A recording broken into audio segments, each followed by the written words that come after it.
What's up, DBDL listeners? Back with another special episode.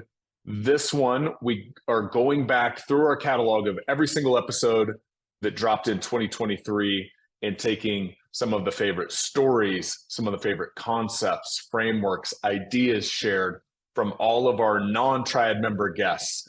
People like Rener Gracie from the family that brought Jiu-Jitsu to America. People like Simon Bowen, one of the foremost visual models experts in the world. People like Taylor Shulte, who has built an entire business on using a podcast as a funnel. People like Dave Zoller doing a very similar thing, except on YouTube. So we've taken their top takeaways, we've condensed them into one jam-packed episode here where we can kind of curate some of the best ideas and concepts and share them back with you and do a little rewind in some of the top moments from 2023. So with that in mind, I'm going to get to the episode, but before we do, so we're going to do a special offer on today's episode because this is such a mix of a number of past guests. Many of them on their specific episodes offered a book, a framework, something they were specifically using in their business as a free give to you, the DBDL audience, the listeners out there. So we're just going to have a mix of all of those to where when you land on the page on our website, you can select based on your favorite clip, the favorite ideas shared here today, which give you want to take from their episode. We've got a number of books in the DBDL library, and we'll send those out until they're gone. So with that, here's what you need to do to gain access to that. Simply text the number, not the word, 47 to our DBDL Insider hotline. It is 785-800-3235. That is the number 47. It's 785-800-3235 or DBDL. And we'll text you back with exactly how to fill out a form. So we've got your mailing address and we can send you the book or the special give directly to your doorstep. One disclaimer, if you are an international listener, number one, we love you. So thank you for listening in overseas or wherever you may be. But when the shipping cost is more expensive than the actual book we're sending, it just doesn't make sense. So I just encourage you to support whichever author by just going to Amazon and grabbing that book locally. They really would appreciate it. And one other disclaimer, anytime we text, we have to let you know text messages, data rates, all of that can apply. You can opt out of receiving texts at any time by replying stop to any messages you receive. So with that, on to today's episode.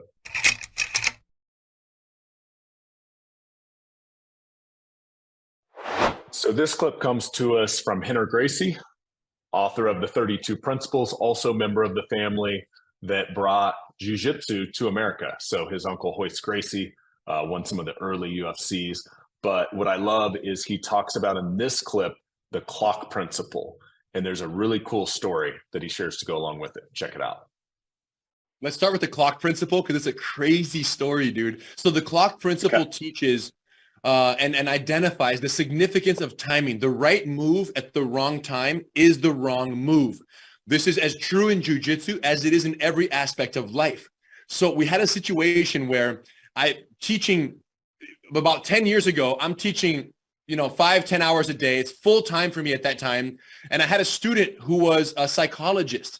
And this psychologist student said to me, Rener, I have a patient of hers. She said, Rener, I have a patient who suffers from the most severe case of social anxiety that I've ever dealt with as a doctor. And I think jiu-jitsu would be beneficial for him, but I'm not sure I can get him in here. But if we can, I think it'll change his life. And for this sake of this discussion, we'll call this student, the student's name is Shane. So anyways, I speak to the student's mother and I say, look, let's do this. Bring him in. If you can just get him here, I'll take care of the rest. And she says, Rener, I can drive him there. I just don't know if you can get him in the building. So she pulls up in front of the building. She parks outside of right there near our parking lot. And she says, Rener, I'm sorry, he's out here, but I can't get him in. He's not going to get out of the car. And in my mind, I'm literally thinking at this point, I could cooperate and say, okay, I'm sorry it didn't work out. When he's ready, let me know. Which means what? I'll never see him again. or Right. I can go figure this out. And Brad, I've never dealt with this in my life. I've had kids cry in their first class, and then I make a clown and I let them jump on my back and they love me after. Never like this. So I go outside. As I approach the car, the windows are cracked open. He's sitting in the back passenger side seat, and I hear hysterical crying like you've never seen. Like someone in your family has died and you're hyperventilating and crying, heavy breathing. This is what I'm hearing as I'm approaching the car on foot. So the mom is standing outside the car, helpless, like there's no way we're doing this. And I just signaled to her. I said, and she said, yeah, go ahead. So I go around, I get in the back seat, I sit down next to this young man who's about 16 years old, by the way, to give you fun. He's a high school student. I sit down next to him and he's doing this. He's bending over, crying, and I'm just get in the car, didn't say a word. 20, 30 minutes had passed.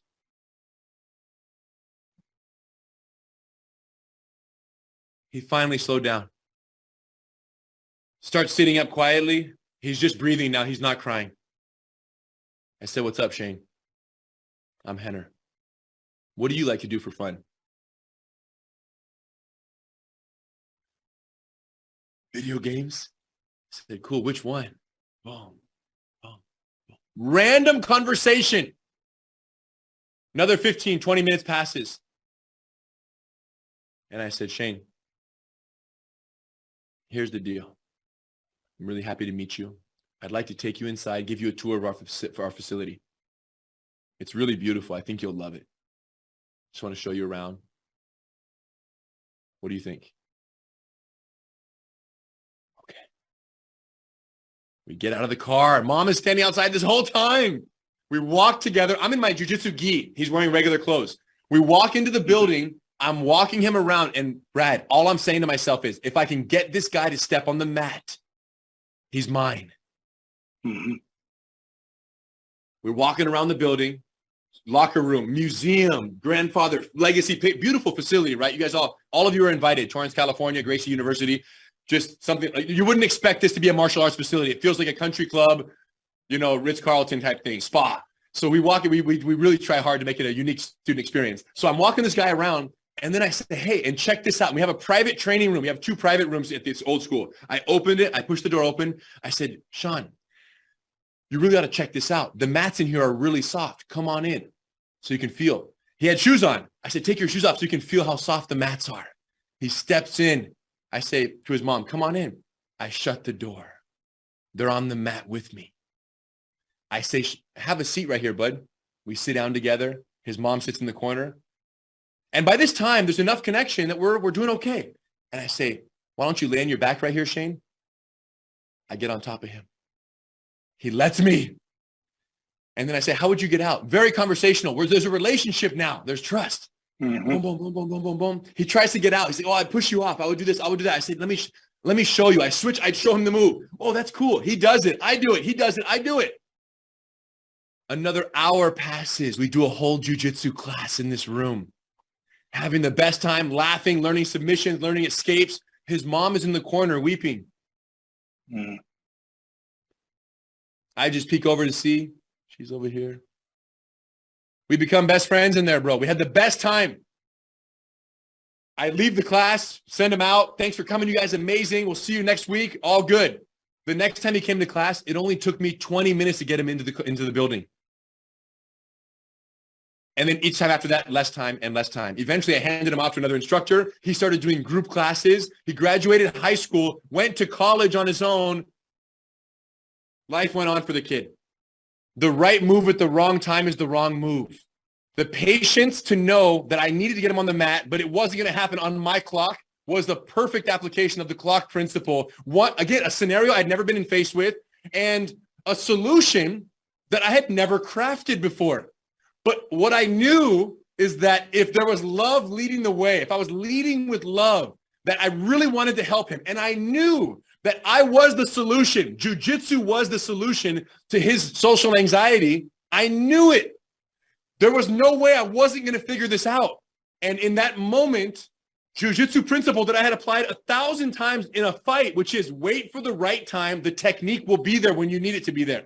the opportunity will present itself.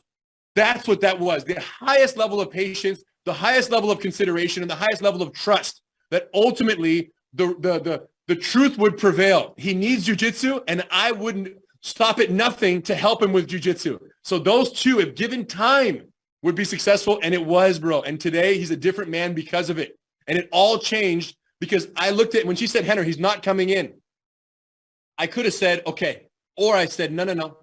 New problem. Guess what? New solution. Which solution? I don't even know what the solution is. I just know that jiu-jitsu will guide me. And it worked out. I snuck him on the mat. Hey, come feel these with your shoes off. It was the ultimate. So I was proud of that one. That's such a cool story, Rener. You know, what it makes me think of is just Tony Robbins talks about something called a pattern interrupt. And with you just sitting down in the car while I'm sure every single time he threw one of these massive fits, of course, everybody was sitting there like fighting it, like, calm down. And you literally just sat there and sat in it with him until he wore himself out. And I'm assuming like that applies perfectly to jiu-jitsu. I mean, because every day. Where you've got somebody that's a big, strong dude, just fully flexed, and you're sitting there just kind of riding it out until that opening appears, which is essentially what you did in that situation. Yeah, and here's what it is, Brad, is that you're absolutely right about jiu-jitsu, is that the reality in this moment right now, let's call it this present reality, let's say I can't escape from underneath you. 30 seconds later, you're changing your behavior, I'm changing my behavior, you're changing your priorities. There is no consistent repetition of the present moment. It's always, every shift in a fight is a new moment, is a new encounter, is a new engagement. So I just trusted that, it's not ideal right now, but that doesn't mean the ideal opportunity won't arrive. I had faith. And so many people in that same situation go, well, if it's not perfect right now, there's no reason for me to believe it'll be any different 10, 20, 30 minutes from now. But jiu-jitsu has taught me absolutely the opposite. If it's not the current circumstances that you need and want right now, just let time do its thing. Sometimes time is the only ally that you need, and enough passing time, the exact same, right? So when you think about the business application of this, right, you might think you have the product, a service that you want to bring to market. If it's not the right time right now, doesn't mean there's something wrong with the product. It means it's wrong with the market opportunity. So maybe it's just a matter of waiting it out, or sometimes speeding it up. You have to rush the attack because you know that the less than desirable time will be 6 months from now. So you rush it right now before the economic downturn that you know is pending. So you launch earlier than you expected. So timing is everything. And the clock principle and many others were actually of the 32 principles lean on this idea that, man, just because it's not perfect doesn't mean it won't be. Okay, this next clip comes to us from Michael Kitces. And in my conversation with him, we covered a lot of ground. But I love this specific clip on how building a financial plan has evolved in finance over the last decade or two, where it's transitioned from a really big binder to a one-page financial plan. Hear Michael's take on that now. A lot of advisors way back when, they didn't do the best job at building a financial plan. And part of that was it was dependent on the school of finance that you grew up in. But there became an evolution of this leather-bound binder, and it almost became like this race to who could build the thickest, most data-dense financial plan with all the charts and graphs and backing up all, here's paying me this money because I'm doing such, amazing planning.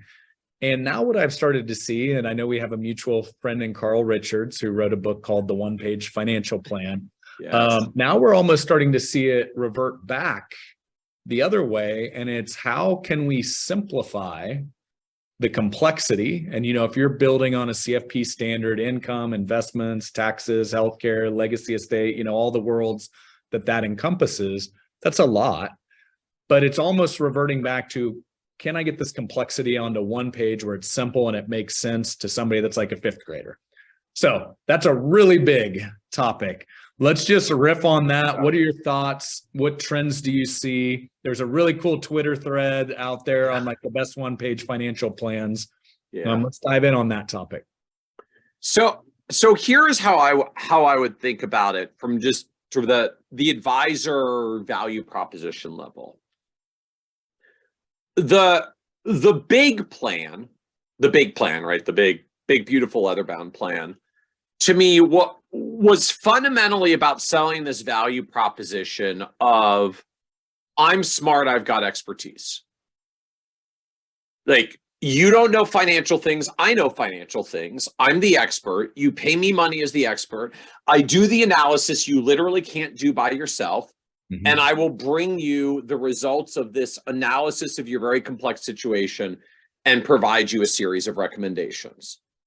And just that's fundamentally an expert transaction. And I think a pretty good solid one from that perspective, right? In that domain, basically, like, the better the advisor, the thicker the plan, or more directly, like, the better the advisor, the longer the list of financial planning recommendations I can give you, right? Like, a good financial advisor can analyze this client and find 8 recommendations. A great financial advisor can analyze the same client and find 13 recommendations. And then a fantastic leading financial advisor can take the same client's information and find 19 different financial planning recommendations that would add value in this client's life. Mhm. And it was all built around the depth of expertise and our ability to show the expertise. The fundamental thing that I think is shifting now is that the value equation is beginning to shift a little. We do still need to have the expertise, right? I'll just say that out of the gate. Like, you do still need to have the expertise. Otherwise, you're just giving recommendations that could be actually factually wrong, and then people just get hurt out of ignorance. So the relevance of expertise doesn't go away. But we can't just be dispensers of expert information anymore. Because if you really just want expert information, if you want to ask a complex question and get an answer to it, the internet's good at that. Apparently, pretty soon, ChatGPT is going to be good at that. Like, computers are good at spitting out the answers to questions. And the fundamental shift I think that's happening now is, we're not just going to get paid based on having the answer. We're going to get paid to help clients implement the answer. Now, a lot of us historically have said, well, yeah, I do implementation. In fact, the roots of our industry was all about implementation, because it was the insurance and investment product that we implemented that we got paid for to make the financial plan economically viable for us to deliver. But to me, we kind of had this breakdown that when planning went towards expertise complexity and the plans got longer, right? The difference between an okay planner, a great planner, and an amazing planner was whether you found like 8 or 13 or 19 financial planning recommendations for the client. But if you think about that from the client's perspective, like, you know what you do as a client when someone comes at you with 19 financial planning recommendations to add value in your financial life? You don't look at them and think, wow, that person is brilliant. Look at all the recommendations they came up with. The script in most clients has something more along the lines of, wow, I didn't realize my life was that screwed up. Like, I didn't even know. I mean, I came to an advisor because I was not confident in my financial planning decisions in life. That's why I sought an advisor. But I actually didn't know I could make 19 different mistakes at once. Like, apparently I'm so bad at this, I may as well just give up on financial life now. Like, 19 recommendations basically means I get an F in life at this point. And it's just depressing. Like, it's outright depressing for clients to come at them with that many recommendations. It's demotivating and can be outright destructive, because people just look at that and say, wow, like, I'm basically a lost cause. I didn't even know I could do that many things wrong. Like, why even bother at this point? Imagine a world where the primary way that an advisor is evaluated is the percentage of the financial planning recommendations that their clients actually implement. The percentage of financial planning recommendations that your clients actually implement. So you don't get credit for giving them a list of 19 and then having them be so overwhelmed that they leave and walk out the door. Giving them 3 that are meaningful and having to actually implement 3 is way better. Because frankly, if they wanted the list of 19, they can probably at some point give their situation artificial intelligence and it'll list out 19 things that they could be doing differently. But again, that's just demotivating. Mm-hmm. If I want to get to what do I actually do to implement this? How do I get to a decision I'm comfortable with, have buy-in, feel motivation to follow through on the recommendation and actually take action to implement it? It's an entirely different skill set. And to say the least, what it starts with is not coming to the table with 19 financial planning recommendations and a 172-page financial plan, because that's just setting up the overwhelm. I'm just so far gone, I may as well give up on this.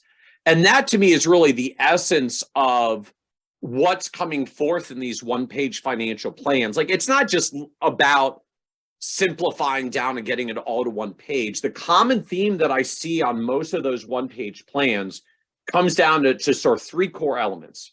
One of the most interesting things to me about almost every one-page plan that I see, it's got action items. It's got next steps, not 19 planning recommendations.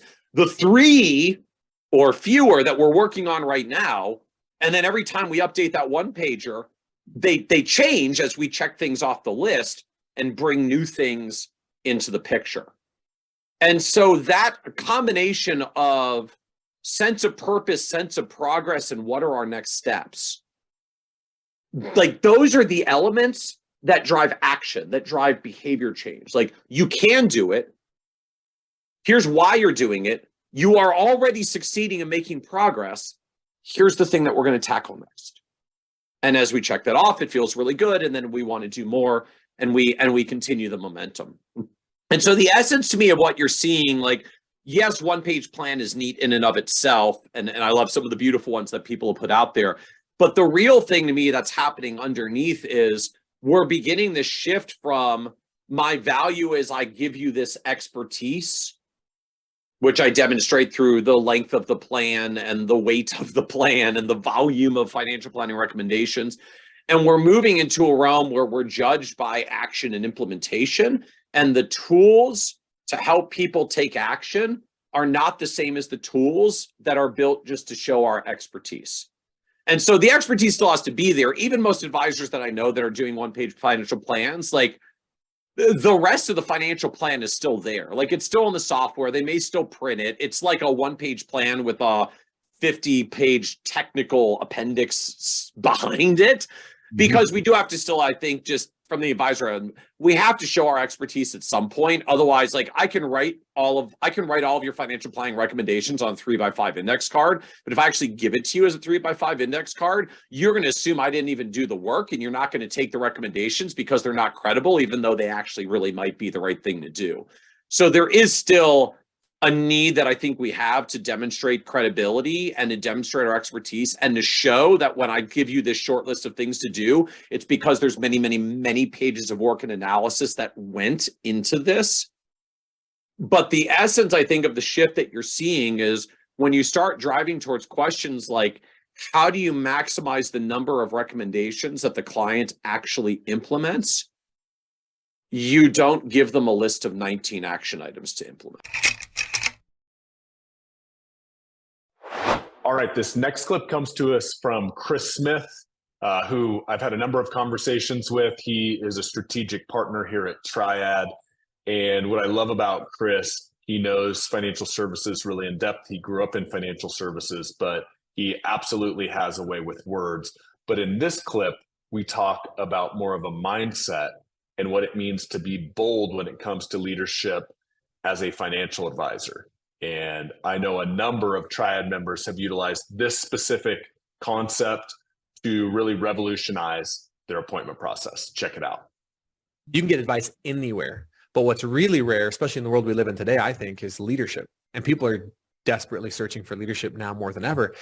And so we've had so much success and helped firms have success by just starting to actually change the way they see themselves. Is like, yeah, we're not advisors giving advice. That's part of what we do, but we're really leaders providing leadership. And so that's the first place that I would actually, that I would start, and that we do start, is we have a conversation around identity. And a lot of times advisors are like, well, I thought we were going to talk about messaging. I thought we were going to talk about, like, taglines and elevator pitches and, presentations. It's like, yeah, we'll get to that. But all of that is actually driven by your identity.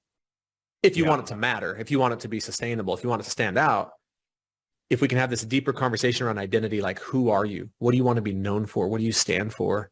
And how do we create in your organization this culture of leadership? Because if you can change the way you see yourself, you start to show up that way more, and you start to be experienced as a more confident, bold leader. Because look, I just don't think that most prospective clients going to sit down with an advisor, I don't think the reason they're there is for advice. They could get that anywhere. And they don't even know it, but the reason they're there is they're looking for leadership. They're really looking for someone to guide them and their family. So that's really what this is about for me, is we have to help them first change the way they see themselves. And I think that's a massive opportunity in this industry, is to realize like we're in an industry that can have a profound impact on people's lives for generations. And I think sometimes we don't see it that way. So much there. So spot on. I completely agree with that.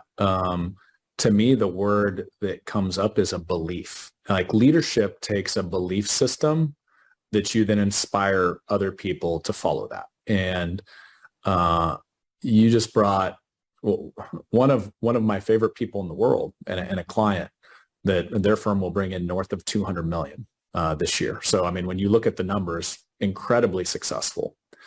And we were having this exact same conversation, Chris, the other day. And I see what happens a lot of times is there's this, I call it R&D, rip off and duplicate in our industry. And it's like, oh, you look at one financial advisor's website, they've got XYZ blueprint, or, fill in the blank for whatever the name is. Oh, that sounds good. We'll do that too. And it's kind of like if you were going to compete with McDonald's, you're like, oh, we'll sell a Big Mac too. And then you think that differentiates yourself. And the biggest thing I've seen that you just hit, it's one thing to kind of rip off some packaging and, oh, that worked for that firm, so I'll use that too. But then I had this conversation with their team and I said, what's the name of your financial planning process again? And they all looked around the table at each other and they couldn't even remember the name, because there was no belief system, because they knew it was kind of an imposter that they just kind of ripped off from somebody else and hadn't actually put the thought process into it, how it applied to their firm, how they're different, that belief system, that leadership.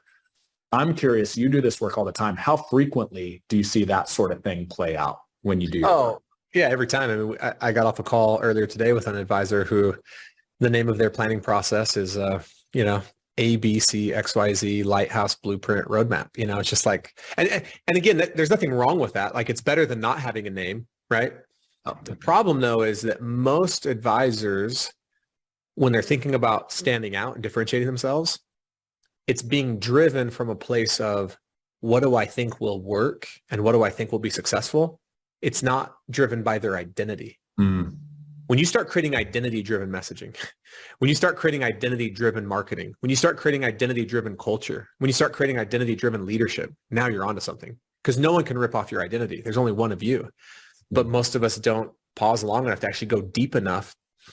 And to put this into terms from a planning perspective, it's like no good advisor who's really a leader would sit with someone for 10 minutes and then start making recommendations on like products or investments. They would spend time really getting to know who that person is, what's most important to them and their family, what their long-term goals are, what their dreams are. Basically, they would uncover that person's identity. Then they would make recommendations in the planning phase that are in alignment with their identity. Well, we know how to do that in planning. We do the exact opposite when it comes to marketing. Yeah. We just start picking products off the shelf and solutions and start throwing stuff. And it's like, well, if we planned first, right? If we did real, like, true planning and then let that dictate and determine what we choose, it's just more likely to be in alignment, and it's driven by, our identity. It's the same thing when you go into, like, you can go to a lot of firms. I've been into like really large organizations and asked them what their values are. And the core values are written on a wall somewhere in the organization. And not one person can actually tell me without having to go out and look at the wall. It's like, it was a brainstorming. It was a creative brainstorming session exercise that they did and they landed on some cool sounding values, but it's not who they are. And so, yeah, this is deeper work, right? It takes more work, but the sustainability of it, especially if you're a founder of a firm, you now create a situation where you can actually have something that grows beyond you.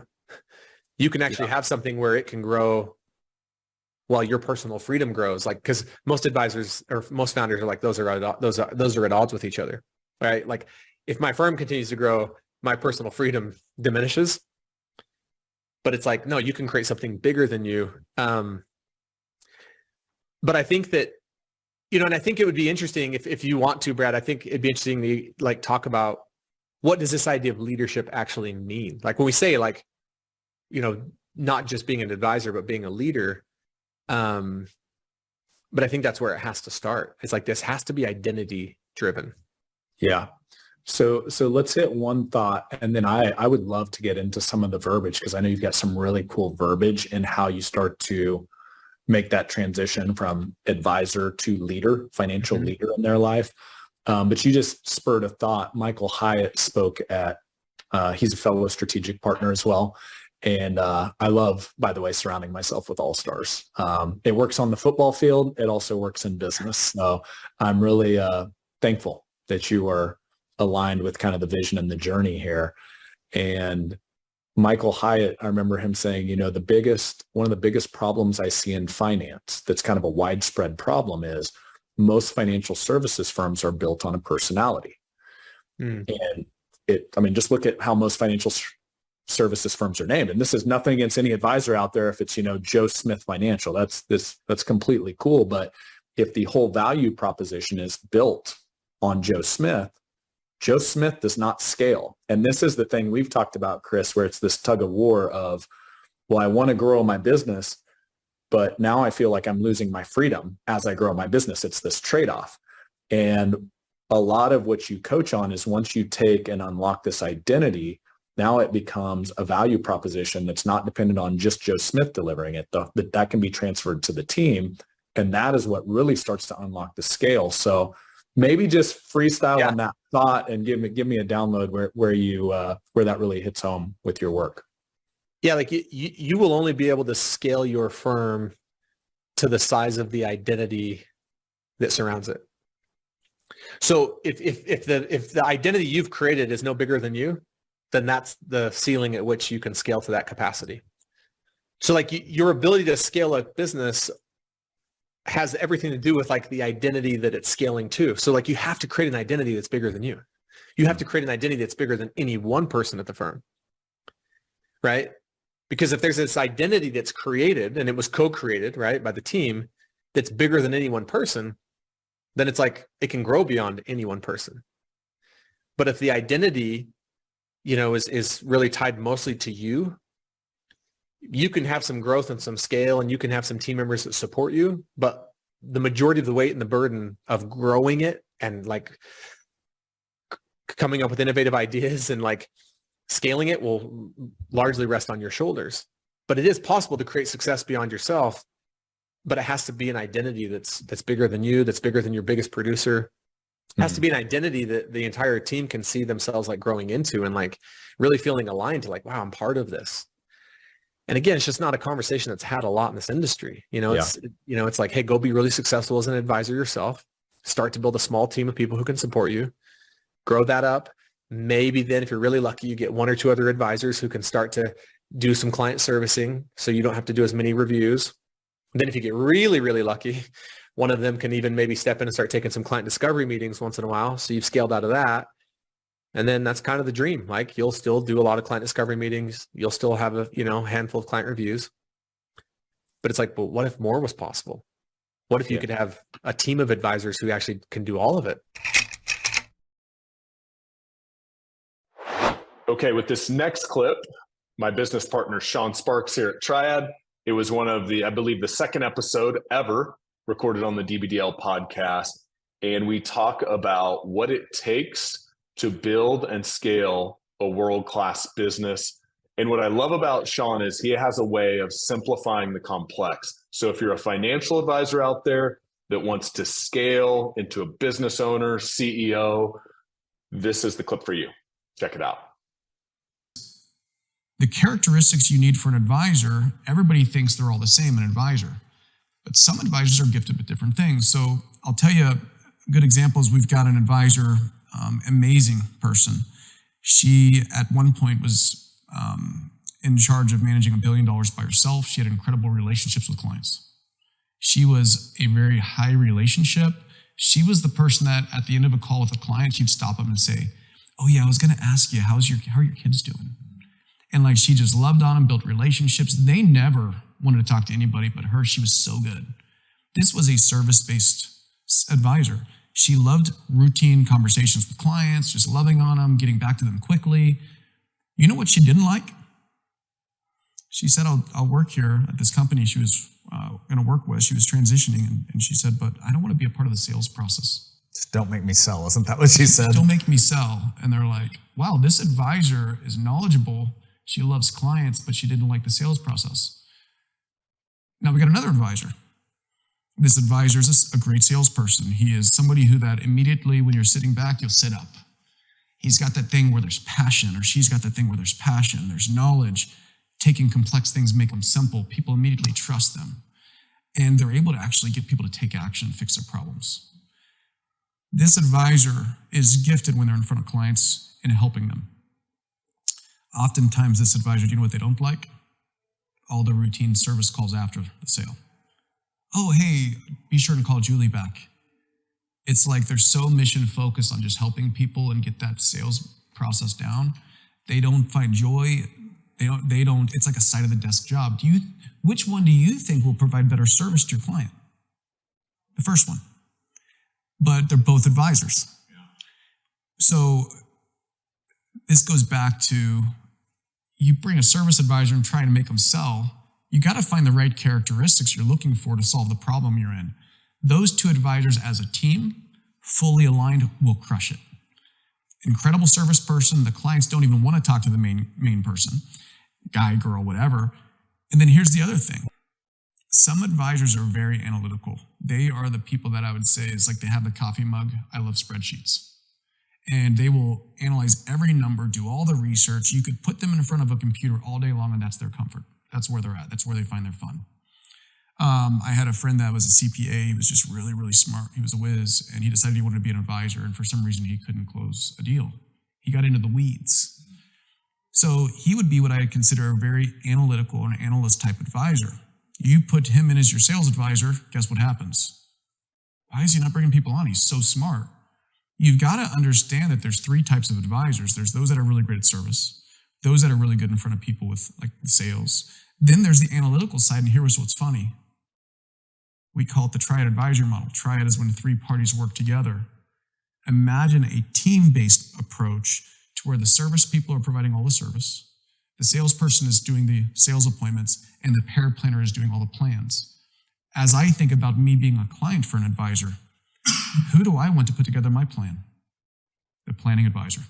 Who do I want the ongoing service? That guy that calls me or the gal that calls me at the end of the day at the side of their desk, just quickly get the job done? Or this person who just loves the communication, the relationship? Which one do you think I want to explain how they can help me? So we call it the Triad advisory models, where all three work together and they are fully aligned. And I just want you to imagine this, Brad. Imagine those three advisors excited about the mission they're on, working together, protecting each other, and every time something's done, they're high-fiving each other because they work as a team. This whole idea of making businesses based on I and all that, it's like the team-based approach is the scale-based approach. Two things. First off, I had the exact same conversation this morning too. So really? On my way to the office, this is a firm that's north of 250 million this year. This was one of the founders. And he goes, man, I hate service work. And to your point, he's one of the best naturally gifted salespeople. Like, people love him. They trust him. He really is great at simplifying a really complex plan. And I heard it said one time, what if procrastination is the greatest source of wisdom? Yeah. So for you as an advisor out there that's listening, if you are that advisor that has the stack of papers sitting on your desk that never go away because you procrastinate, it's probably service work, which probably means you're doing service advisor work as a selling advisor. It's so common, we see it all the time. But what you just explained, that those three, that we'll call it a triad, we like threes around here, those three right there, that's what unlocks the freedom. Because now I can sell. I love it. I love to meet new people. I love to see the breakthroughs, the ahas, but I hate the follow through. Well, guess what your clients hate? Is when you promise something and it doesn't happen. But now when you're side by side, it's like, I look at it like a relay race, like handing the baton. Now you're passing the baton to service. Service is coordinating with planning. We had an incredible advisor. I think she was doing north of 50 mil. She didn't even know what a paraplanner was. So like just this, I think just the education piece of it. Yeah, what we're doing is we're moving from a jack of all trades, one advisor who does everything, to a specialist model, which is scale. As you evolve, you must move to specialization. We're grabbing three different types of advisors in this case, all working together as one team, aligned with conviction, and we're putting a process in place in order to make it just really be an incredible experience. Here's what's funny. Not only is this best for the clients, not only is this best for the advisor because they can specialize and do what they love, but this model creates more referrals than you could ever imagined. Guess whose job it is to invite referrals to the events and to bring referrals? It's the relationship person who had the extra time to get to know them and have the relationship. And I'm like, it is like the trifecta model to scale your time to where you do the appointments because you love it, you enjoy it, you do none of the service work, so your bandwidth as an individual just got cut in half, maybe even more. And then you've got this team that's all smiling and high-fiving itself, working together, doing what they each love. The outcome is your business overall is built better, and your clients are giving you referrals, and they're not giving them to you. They're probably giving them to that relationship person, the service advisor. So this is key, leveraging your time and putting those around you. It's a team-based approach to create a better output for the clients. You hit one thing, and there's actually another benefit I just thought of. So number one, you're creating career tracks for different types of advisors and personalities. So to your point, now the team's excited. Now there's more that goes into it. We don't have time today, but obviously you need to align compensation. So there's a whole model that goes along with that. But the other thing that I really think about is what you've also created is the track, the client experience, but now you've unlocked this whole nother potential, which is now that advisor can go, the founding advisor has freedom of time to, if they're just selling, not servicing, not planning, we've had advisors bump the net worth up of who they see. We've had advisors go be the seminar face of the company, the head of the marketing, and now they can explore those greater strengths as well.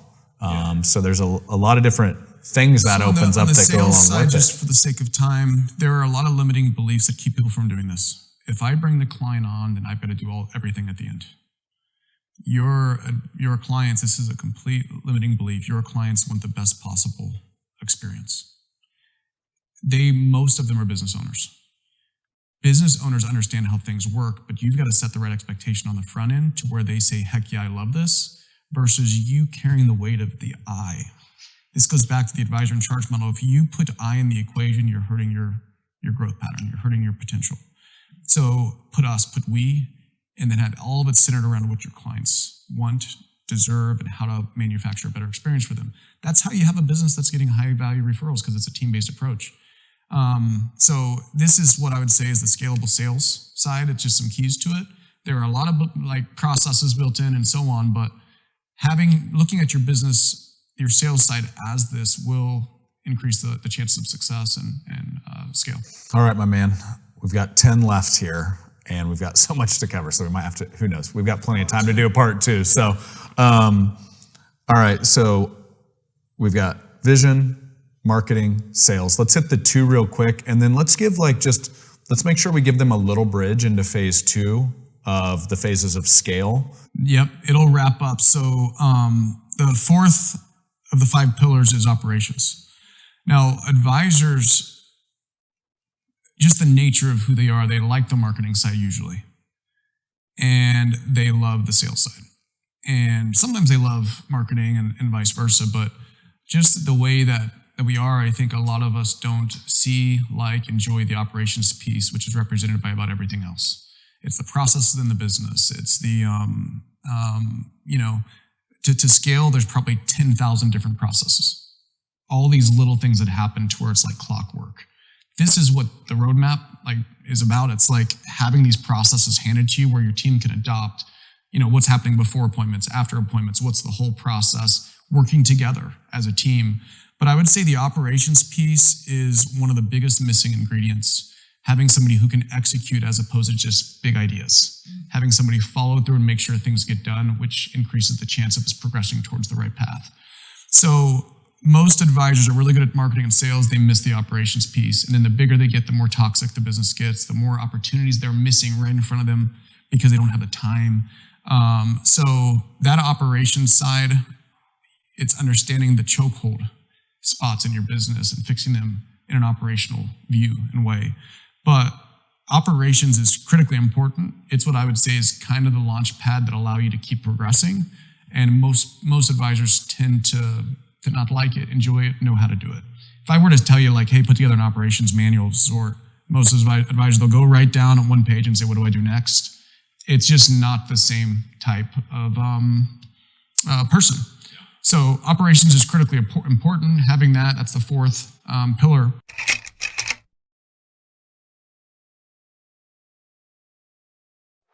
In this next clip, we feature Dave Zoller, who's a good friend, also a trailblazer in the world of finance. He has driven almost exclusively all of his new clients through his YouTube channel. So if you're out there as an advisor looking how to blow up YouTube or start on YouTube, you'll definitely want to check out this next clip. Collectively, between Dave's two primary channels, he has almost 50,000 subscribers, millions of views between the two of them. Check out this clip when it comes to producing great content on YouTube. The first video I did that I wanted to do well, I knew that it was going to be bad, and I knew that it was going to be embarrassing. So there were, I actually talked about this at Shulte when I was did the talk, and there were three things that were barriers for me to even get started, and I think that it's probably everybody out there, or at least advisors. One of them is it's that, so we're advisors and we're pretty smart, right? We've got this financial expertise in some area, and we might be at the top of our game, and it's really difficult to go back to the beginner mindset and to do something where you're a complete newbie and you kind of stink at it. And I think you have to be able to do that. It's the ego, right? We don't, I had it. I had trouble. I was embarrassed, and I was worried more about advisors criticizing me than anybody else, watching the video. It's just, maybe it's just me, but that's the way that I felt when I was doing that. It was that ego and going back to the beginner's mind and just being bad. Blowing through that was the thing that helped, was really focusing on the person that I'm trying to help. Like if you're coming at it from a place of generosity and giving and wanting to help people, and not a place of doing something for a return expected or for some sort of ROI. If you're going into it to get 100 views the first video, or 1,000 views, or if you're going into it to do 3 videos and get a client from those 3 videos, you're probably going to fail. There maybe are case studies out there where people are able to do that. But if you can go into it instead from a place of service and just looking to help, we already know the more value that you put out into the world, the more will come back to you. Most likely, not always, but a lot of times it does. And that's what I started doing. And I kind of forgot about the ego. But that first video that I did, it got this, it was around, I was talking about tax content, tax planning things back then. And it was around, I think it was like using Spotify for business and being able to deduct the cost. Like, do companies get to do that if they've got a lobby that's playing music, or a store or something like that? So I was talking about that. And one of the comments was legal related. It was Spotify. I think it was an attorney, and it was like kind of scary. And it was like a negative comment. And it was like, it reminded me of this thing that I keep hearing, which is whenever you have an intention to do something, disruption always follows intention, right?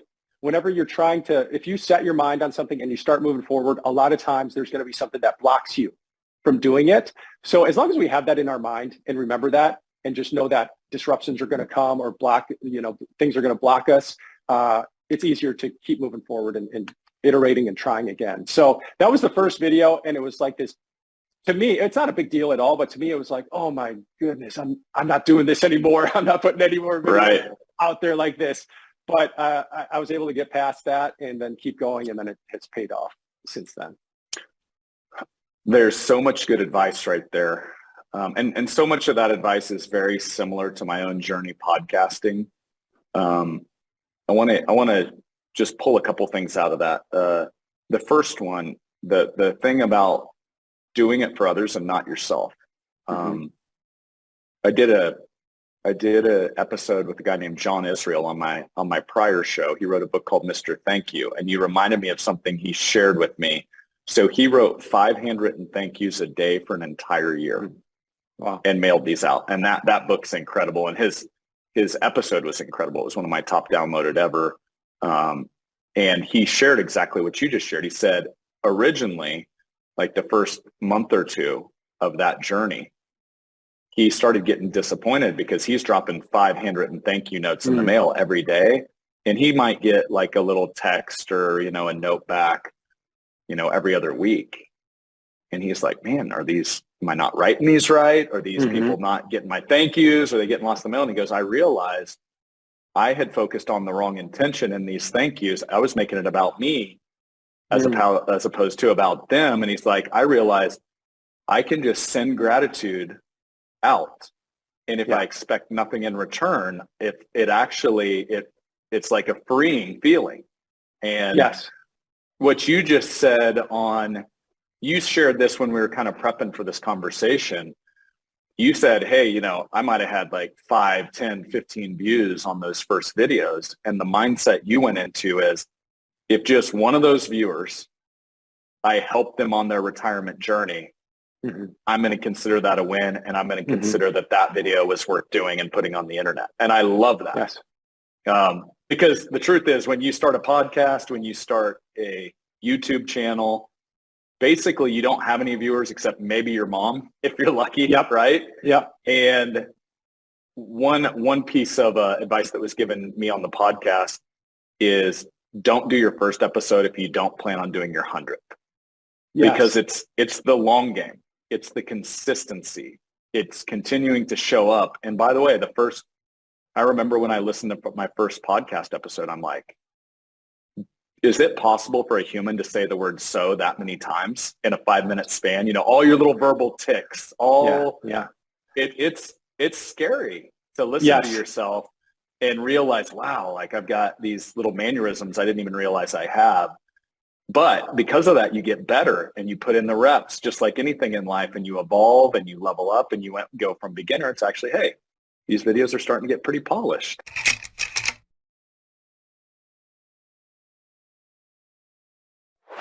All right, this next clip comes to us from Wall Street Journal bestseller Joey Coleman. His most recent book, Never Lose an Employee Again. We actually get into what statistically is the cost of losing an employee, the math. And I will tell you, this was the most viral clip of all of the DBDL podcasts. I believe on Instagram it had over 250,000 views as Joey unpacked the statistics and the why behind the extensive cost of losing and replacing an employee. I know this is a big thing in finance, so you'll want to check out this clip. Check it out. Depending on whether someone is hourly or salary, somewhere between 20 and 60% of new hires quit in the first 100 days. I'm going to let that just sink in for a second. Whoa, hold up. Yeah. 20 to 60%? 20 to 60% of new hires quit in the first 100 days, depending on your industry and depending on their role.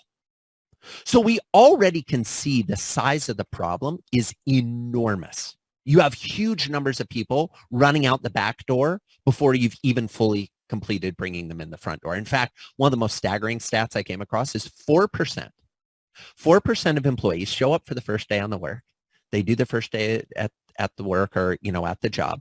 They go home that night and they don't come back for day 2. 4%. Now, here's the interesting thing and why I'm okay sharing that stat with a bunch of advisors listening in. You know that 4%, that seems like a little number, Joey. No, 4% is a gigantic number when you think about all the time and effort it takes to get a new employee in the door, all the money you spend recruiting, hiring, going through the interview process, bringing them on board, training, planning the first day. And that's 4% are leaving after day 1. These are huge problems. When we turn around and we look at how much does it cost to replace an existing employee, we looked at studies from around the world. And what we found is on average, it's somewhere between 100 and 300% of that employee's salary to get a new person in the role. So let's say you're hiring a $50,000 role. It's going to cost somewhere between $50,000 and $150,000 to get a new candidate into that role if that first person leaves. And that's before you start paying their salary. So that's independent of their salary. That's what I was about to ask you. So that's, let's just say $50,000, I'm going to say team member because employees. I love it. I love it. So $50,000 team member, $50,000 team member annual salary leaves. We are just simply replaced with another $50,000 salaried team member, excluding the apples to apples there, 50 to 150 on top of that to replace. Correct. Can you break that down? Help me understand. Yeah, some people are like, wait a second, please. Joey, that's got to be, that. This is fake news. This is made up math. What are you talking about, Joey? Here's the thing. Most businesses fail to accurately track, measure, or value the time it takes to identify, interview, and onboard a new employee. So part of that $50,000 to $150,000 is whoever is in charge of hiring, the time they're going to spend on this project that isn't tracked. So if you're the leader, you're the owner, and it's like, great, you're going to have to sit through 4 or 5 hour interviews. Awesome. What's your effective hourly rate? And by the way, what is the staff's rate or the team member's rate who is figuring out, okay, let's get the resumes in. Let's go through the interview process, not to mention the cost of doing advertisements, not to mention all the things that we're going to have to potentially adjust. But here's the real kicker, Brad. When we have a team member leave and other team members need to fill in the gap while we're waiting to hire that new person. This is how it works at most organizations. Hey, Brad, look, I'm really sorry that Luann resigned, but you do kind of the same job she does. So what we're going to need to do just for a while we find someone to replace Luann, is we're going to need you to do her work too. You're not going to get a bump in title or salary. We're just going to need to have you fill it. Don't worry. We're going to spread this across 3 or 4 of you that are kind of doing the same job. But don't worry about that. We're going to get a new person in the seat as quickly as possible. That conversation is happening in every organization on the planet every single day. But we don't stop to realize, how did that just impact Brad's productivity? How did that impact the profit of the organization and the efficiency of the organization now that Brad's energy and effort is diffused across his work as well as what was formerly Luann's work? Number 2, what missed opportunities are we getting that we could have had if Brad would have been able to be focused on what he was doing instead of doing multiple jobs? And number 3, what are we doing when Brad goes home that night and says to his roommate, his significant other, his partner, yeah, so Luann was only here for 3 weeks and she quit. What do you think that she knew that I don't know? Maybe I should be thinking about quitting too. And when we factor all these things into play, that's how we get 100 to 300% of the cost of the salary of the new hire is what it costs us to get someone new into that space. So before we've even had the conversation of who's the new person going to be, we're losing money. Last thing I'll say on this, because I like to geek out on the stats and on the numbers.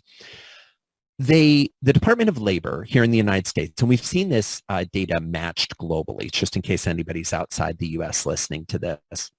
The Department of Labor did some research where they went to employees and they asked them, did you participate in a strong onboarding program when you were a new employee? That's all they said.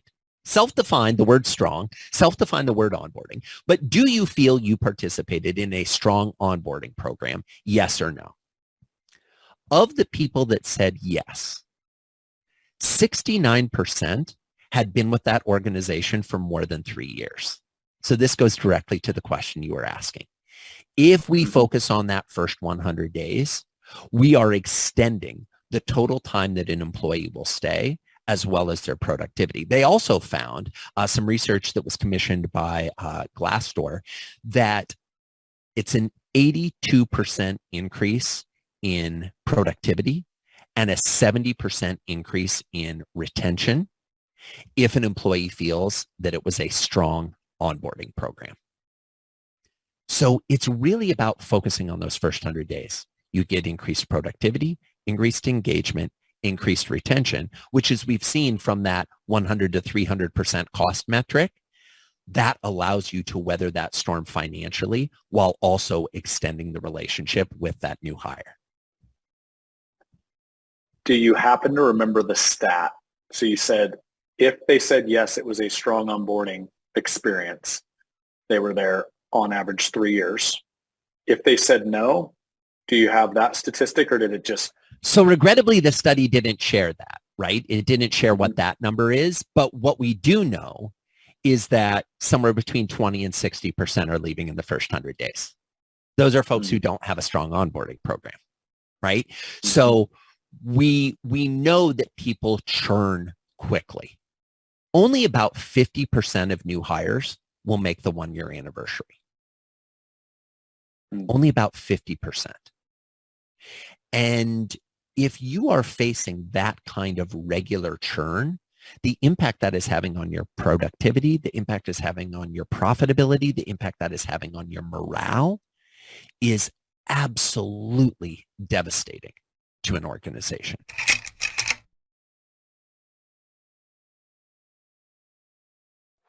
This clip comes to us from the one and only Simon Bowen. I know on my old show, The Elite Advisor Blueprint, the new show, Do Business, Do Life, his episodes consistently ranked in my top 1 or 2 downloaded of all time.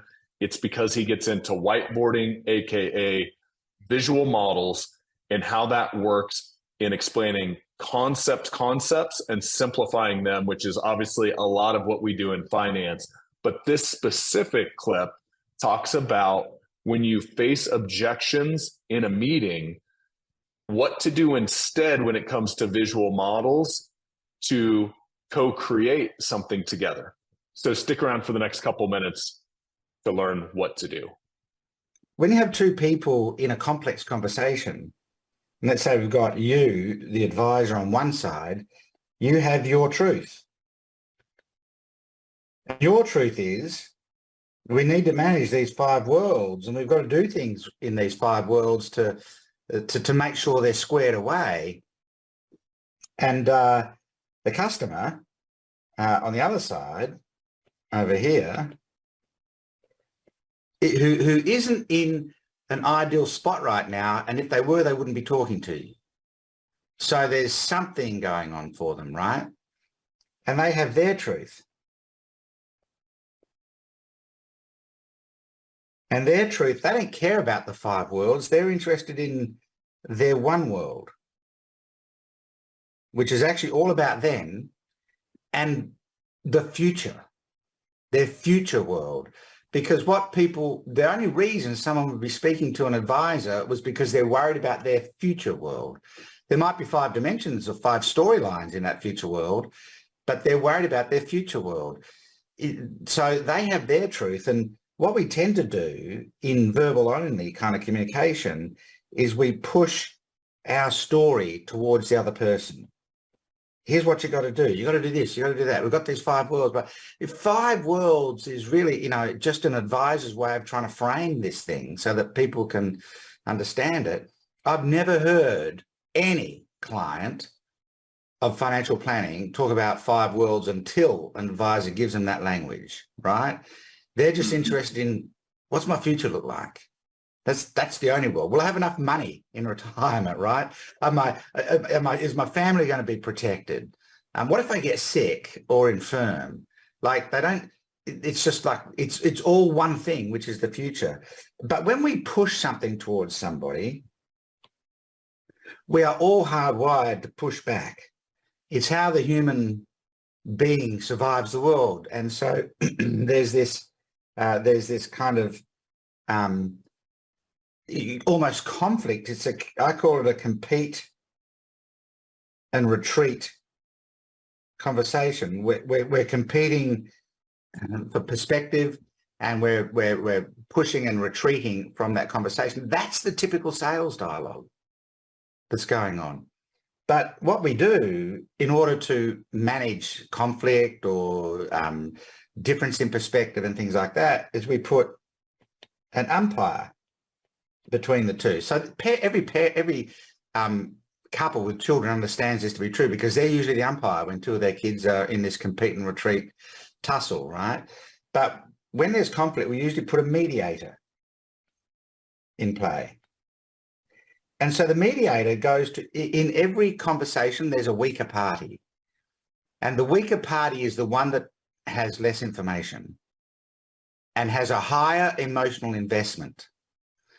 So the person with the least emotional investment in a relationship is in control. And in this case, the client has the higher emotional investment because they're worried about their future, but they don't have all the information.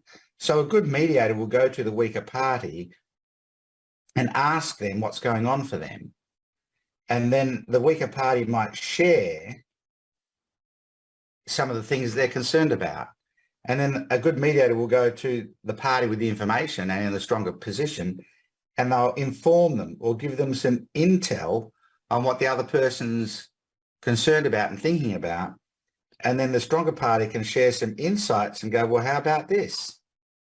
And then the mediator can share that, but a good mediator will share it by asking more questions and getting them to think more expansively. And so the mediator allows us to gather more intel and share more insights. And when we do that, we elevate the conversation. And when we elevate the conversation, we elevate value that goes with the conversation. And this is called the coaching triad. Every coach, every psychologist, every counselor understands the triad, right? We like triads around here, Simon. So you're good. We like triads around here, so you're perfect. You're right on point. It's a great name, right? It's the coaching triad, right? And so what you get is this interesting mix of it can help discovery on this side and help selling or influencing on the other side. But you can't take a mediator into a sales conversation with you. And so what I discovered was that if we put a model between two people, the model becomes the mediator. And now the person who's leading the conversation, this person, is actually using the model to ask the questions, and the customer shares back into the model and says, well, what about that bit there? And now we've got some intel that says, oh, you're interested in this specific piece. That's good to know. Here's some insights around that specific piece. Here's 3 things that you need to have to make that work. Well, what about that little piece there? How does that work? Oh, interesting intel. Here's 2 things that we do to protect you in there. And so the model becomes the mediator, the value increases. And now, instead of being in a compete and retreat, push-pull conversation, we're side by side working on the model, standing at the whiteboard together. The physical dynamic of the conversations change. We're now side by side working on something between us. And the thing we're working on is a natural mediator because we're drawing their future for them. And when people can visualize their future, everything changes.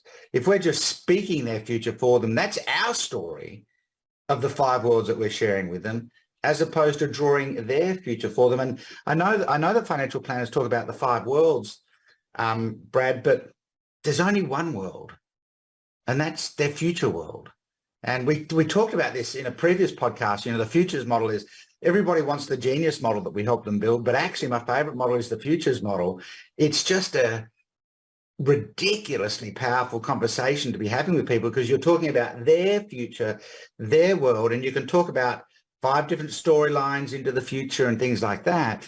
But you know, they really only care about their future, and you know, we could draw it again, but we've already done that. Yeah, let's. So for time's sake, Simon, the futures model. I'm going to brag on it so you don't have to. We did have that conversation. It was during COVID, so what a perfect time because everybody was trying to figure out how to communicate via Zoom, and you were kind enough to hop on. And I'll tell you the power of that.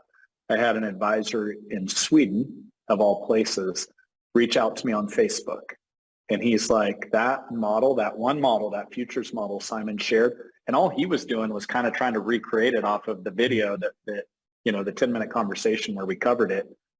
And it helped him close a $10 million client. I don't know if I ever told you that story, but that's the power of it. And he said it just simplified everything. This guy was procrastinating, and it helped me in a very simple visual way, helped me get him to a decision point. And so we're not going to reshare it today. If you're listening in, Simon's kind enough, we kind of clipped that section out of a prior conversation. Just reply back to however you got this, whether it's a DM on social, and we'll make that a deliverable that we'll share out so we can kind of save everybody some time here. This clip comes to us from Taylor Shulte. Many of you out there in finance know him from either his podcast or potentially from AGC, a community of advisors that he runs. But specifically what we cover in this clip is how he almost exclusively used his podcast to drive all new client acquisition over the last year. And not only how he did that, but also his new client engagement process that allows a partnership where you clearly talk about, here's what Taylor's firm is going to do for you, and here are the expectations that you have as a client if this is going to be a fit. This was one of the top downloaded episodes, as well as one of the top downloaded tools all of last year. Check it out. What's crazy is those 125 intro calls, to your other point, are as a result of only, I think, 2 call to actions on the podcast this year. So it's not every single episode where I'm saying, hey, give us a call if you want to work with us. It's twice a year, and very, very intentional about how I go about doing that.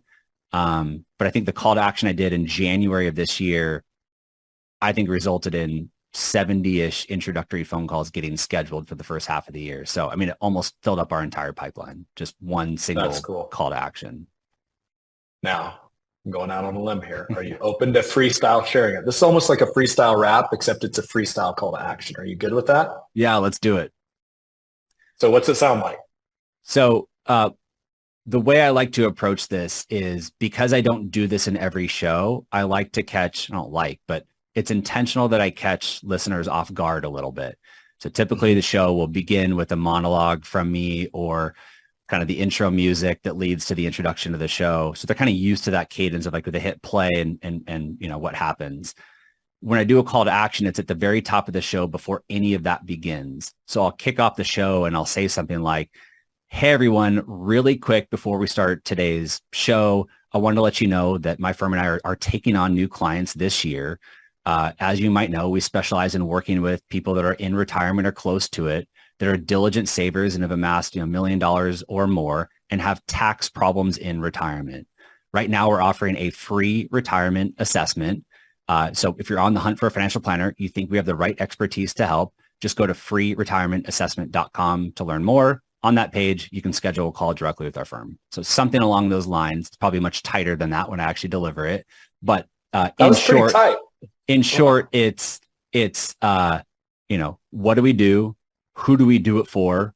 How can we help you? And how can you take action, you know, in a nutshell? And one of the things that I've learned through all this, before I started to see results from the podcast, is don't assume that your listeners know what you do for a living and that you're open for business. A lot of listeners, I learned, assume that I was just like a financial personality. I didn't know you were a financial advisor. I didn't know you had your own wealth management firm. And then the other thing is, I didn't know you were taking on new clients. You know, listeners have this image of us that may not be the actual reality. You know, it might appear to them that Taylor has this giant podcast and this giant following, this giant platform.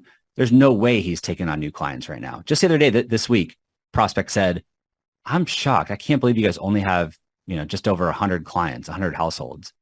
Like in his mind, I think he thought we had thousands of clients or something.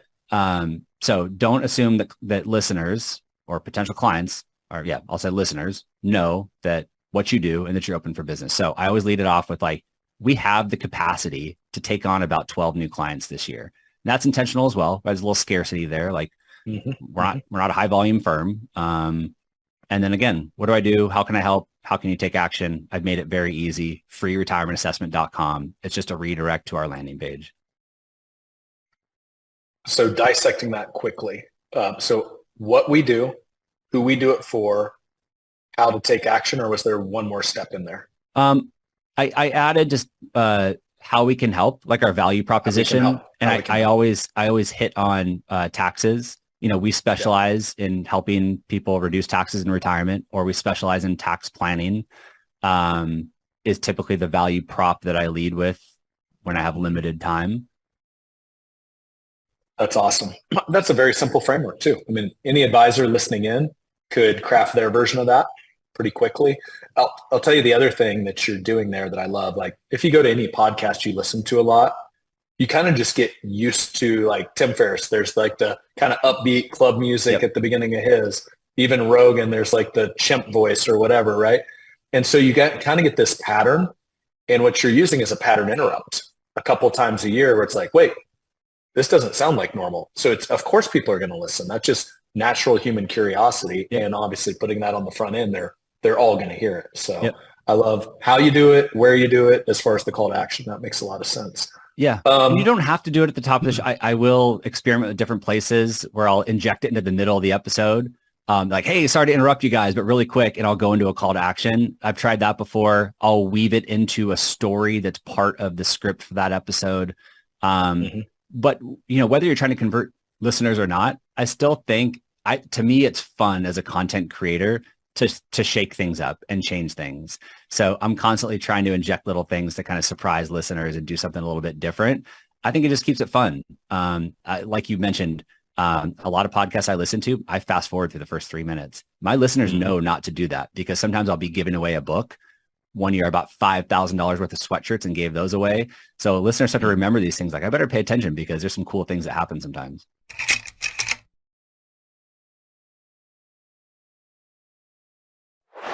This clip comes to us from Michael Hyatt, who most recently released a book called Mind Your Mindset. If you've listened to this show, you're no stranger to conversations with Michael, New York Times bestselling author, used to run one of the top 10 book publishing companies in the country that published books for Dave Ramsey, John Maxwell, many other thought leaders out there. But in this one, what I love is Michael talks about something he hasn't talked about before, which is actually the mindset that it takes before all of the other business stuff matters. So check out this clip. You're going to love it. Because one of the things that we discovered in our research about neuroscience is that on average, about 20% of our memories, get this, Brad, are false. They're just totally made up. They never happened. And it's hard for any of us to admit. You know, you think, okay, well, I can get that Brad probably makes up 20% of his stories, but not me. All my stories are real. No, on average, people make up about 20% of the stories or the memories that they have. But get this, up to 70% are distorted in some way. You know, we misremember some aspect of the story, or we amplify some aspect of the story. I can remember one night I was laying in bed with Gail, and as we often do before we go to bed, we were kind of reviewing the day's events, and we've tried to discipline ourselves to say, okay, what was the best thing that happened to you today? And so we share that with each other. And she said, what was the best thing that happened to you today? And I said, honestly, it was a horrible day. And she said, well, tell me about it. And so I told her about the day, and she didn't say anything for a minute. And then she finally said, well, it sounds to me like you had a really bad 20 minutes, but the rest of the day was pretty awesome. So I had taken that 20 minutes and I had amplified that. And so my memory of the day was that it was a terrible day, but she helped correct the narrative. So this is where getting to the facts, and we have a number of questions in the book that help us get to the facts. But again, we have to remember that the facts, that's the objective reality. That's what's really true. That's what can be verified. That's what can be substantiated. That's what's objective. Because oftentimes when I start talking about thinking like this, some people jump to the conclusion. They say, oh, so you're a relativist. You don't think anything is real. I said, no. The facts are real. I'm just saying the way that we perceive the facts, nothing in the world happens in our brains without it passing through our perceptions. And that's where the distortion can happen. So we have to interrogate and say, okay, is that really a fact?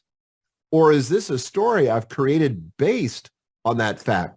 So in my case, the fact was I did have a bad 20 minutes. I think that if anybody had been in that conversation or been in that situation, they would have seen those 20 minutes and they said, yeah, that didn't go very well. But I made the jump from that to the whole day was a waste. The whole day was terrible. And so we have to interrogate and try to get back to the facts. I like to think of the facts, Brad, like a police report or a financial statement. It's stuff that any two people would be looking at it and would have the same perception of the facts. Yeah, that's a fact. But what we do with it is where the difference is. Like one mistake that sometimes we make, and that we can interrogate this, is we think something is causation when it's just correlation. So, for example, and I use this in Austin, did you know that there's a correlation between shark attacks and ice cream sales? I wouldn't have had I not been in Austin, but that's right. I mean, it's amazing. And apparently, if you eat ice cream in the summer, it makes your body sweeter and makes you more attracted to sharks. I'm kidding. There's no causation there. One doesn't cause the other. There's merely correlation. But we oftentimes stumble into the trap of thinking there's causation. You know, that person, for example, we walk down the hallway and that person frowns at us or they don't look us in the eye. And we create an entire story based on that. We think, oh my gosh, Brad's mad at me. He won't even look at me in the eye. Or I just met this person and they won't look me in the eye. They certainly don't have self-confidence. But what if the real story in that latter case was that it's just they're from a different culture where you don't look people in the eye. They practice what's called cultural deference. Or what if that person was not looking me in the eye because they were sidetracked based on a story completely unrelated to me? Not everything has to be about you. Megan says, and I think it's a great thing to remember, nobody thinks about you more than you think about you.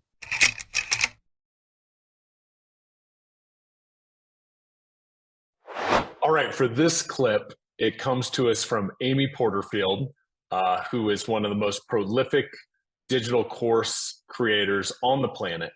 And this little known fact, many don't know this, Amy actually started out working for Tony Robbins a decade plus ago. And she picked up and shared this tip on the podcast. She called it the 20-80 rule, and what it unlocks when it comes to not only coaching, but how to coach people to take action, which obviously as a financial advisor, that's really important in what we do day to day. So be sure to check out this clip. One thing I've learned along the way, and I probably got this from Tony, is that, you know, whatever someone wants to do, whether they want to build a portfolio, they want to change around their finances, they want to work with a financial advisor for many, many different reasons. At the end of the day, there's like 20% is the mechanics, how you're going to do it, how you're going to save, how you're going to invest. But there's about 80% of the mindset and how they look at money, how they look at their own worth, how they look at their legacy is so incredibly important. And this applies to so many different areas. It applies to my business when people are creating courses. It applies to a financial advisor's business as well. And so when I say that, Tony used to teach 20% mechanics, 80% is the mindset. And I believe that for everything that we do when we work with our clients. So my point being is that you've got to tap into the mindset. If you want people to get results, if you want them to stick with you, if you want them to do the work, you can't just give them the strategy, the saving strategy, the investment strategy, even explaining to them how their money's going to work and how they're going to make it go farther. It's not enough if you don't help them shift their mindset. And one way to do that, the way I do it in my business for my students is in my courses, when someone gets to a module that I know is going to be tough, module 3, how to outline your entire course, feels daunting to someone who's never done it. So before they dive in, a video will pop up and all it is a pep talk. And I'll say, okay, you're going to get into something you're not going to like. You're going to think you can't do it. You're going to think it's going to take too long. I take all the objections and I put them on the table. And then I remind them why they're doing this, what it means for them. And I future pace them in my pep talk. And I believe that is important for any industry that is working with someone who is looking to get results. So it's tapping in more into the mindset than the strategy, the techniques, the technology, whatever it might be. That's so good. Love that. I'm just applying that to our business, and it's like, hey, it's going to require change. Mm-hmm. It's going to require maybe starting to get into and understand things maybe you haven't explored before, you're unfamiliar with. And that's awesome. I love that. And right there, I'm going to have our coaches go back and listen, because I know we pride ourselves a ton on just the curriculum, the content, and it's a lot of the mechanics. Yeah. But I think if the mindset isn't right, to your point, that's where I've just seen people, they just check out. It's like, this is overwhelming. I can't do it. Only that advisor on the stage can do it because they're special. It's not me. And so I love just more of a focus there. Yes. Any other, just let's call them human objections? You just kind of listed a handful there that you've just seen that hold people back from taking action. Well, a really big one is that people will say they don't have the bandwidth or they don't have the time right now. And that one comes up a lot. And I see it come across many different industries. And again, so when I do a webinar, at the end of the webinar, I've taught, I've added value, I delivered on my promise, and I sell something. So my webinars are all free, and I will always sell a digital course at the end.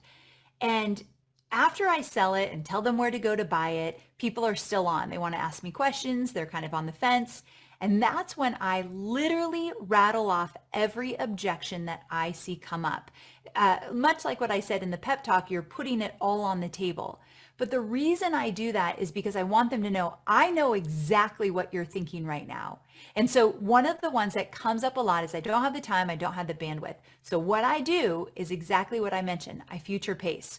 So you not making time for it right now, what does that mean for you in 5 years from now? Where will you be? What will that look like? If you don't do this, if you don't move something around, make the time or change how you're thinking about it, what does that mean for you in just a few short years? And we talk about that. And I have people type in, if you don't create your course now to create an additional stream of revenue, where are you going to be in a year from now? What will you be struggling with? What are you going to want to be doing, but you haven't yet? I have them answer that question. And so again, just keep coming back to those objections, but choosing the ones that are most relevant for your industry is the most important. Love that. And I believe that's such a common objection in every business that sells something.